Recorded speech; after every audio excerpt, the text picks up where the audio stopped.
Good evening, ladies and gentlemen. My name is Adrienne Shelton. Thank you for the opportunity to submit my research and study of rhetoric surrounding the debate over Medicaid expansion. Well, the Affordable Care Act, particularly Medicaid expansion, has been in contention in our country since 2010 and in our state of Tennessee since 2013, when our government officials elected not to expand the coverage of Medicaid. Tonight I'm going to talk about the key players and key advocates, the primary areas of mutual concern, define Medicaid and talk about some key terms and values, and hopefully illuminate the arguments and rhetoric from both sides of this debate. First of all, the key players on both sides of these arguments are the federal government, the state government, policymakers, leaders, the Centers for Medicare and Medicaid, and voters as we vote these people into office. Medicaid started back in 1965 and was intended for low-income families, uninsured workers, the elderly, and disabled. The cost of these services is shared between the federal government and the state government, and the federal government has created a formula that calculates the average personal income for each state and compares it with the national average, and these averages are calculated every year. So a state that has a lower personal income average is going to receive more money, more funds from the federal government, and therefore their portion is going to be lower. When it comes to who can receive these services, eligibility initially was left up to the states, and then in 2010, President Obama wanted to standardize across the country the eligibility requirements. The Affordable Care Act and Medicaid expansion was intended to increase the number of Americans with insurance. And so Medicaid expansion was focused on the group of people that were not poor enough to receive Medicaid services, but made too much money to be able to afford their own private health insurance.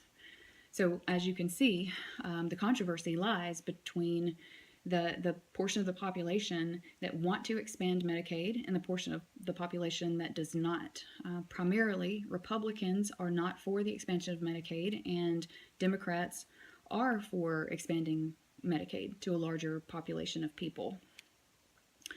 The primary areas of concern within this controversy are money, healthcare reform, and the economy.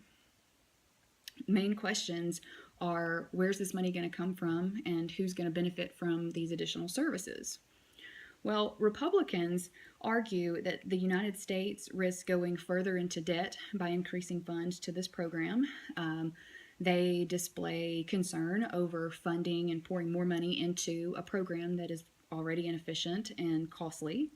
They are concerned about increasing the number of Medicaid patients with already having a shortage of providers willing to take Medicaid patients. They also fear that standardizing Medicaid expansion and eligibility takes away from their autonomy and abilities to be able to provide services to the specific needs of their states and their residents.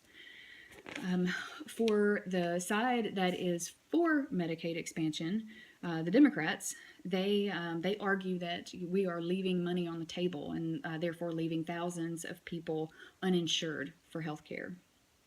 They argue that expanding Medicaid to a larger population of people will decrease the risk of hospitals and nursing homes and other healthcare facilities having to close their doors. They really talk about this when it comes to rural areas because rural areas tend to have a lower income population of people, and most times there's usually only one hospital or nursing home in these areas, and if these hospitals are closing because of uncompensated care cost, then the economy as a whole for those communities are going to suffer. In studying the rhetoric and the words and the text from both sides, it's evident that they need to use a combination of rhetorical appeals in order to advance their positions.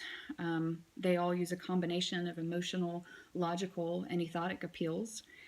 The supporters show compassion for human rights and humankind and hope for equality in spite of demographic differences.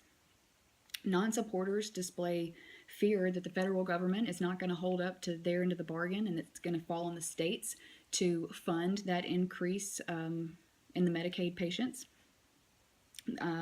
Both sides use logical appeals to give hard facts and data in regards to financials, numbers of people affected, and how the economy would be affected as a whole.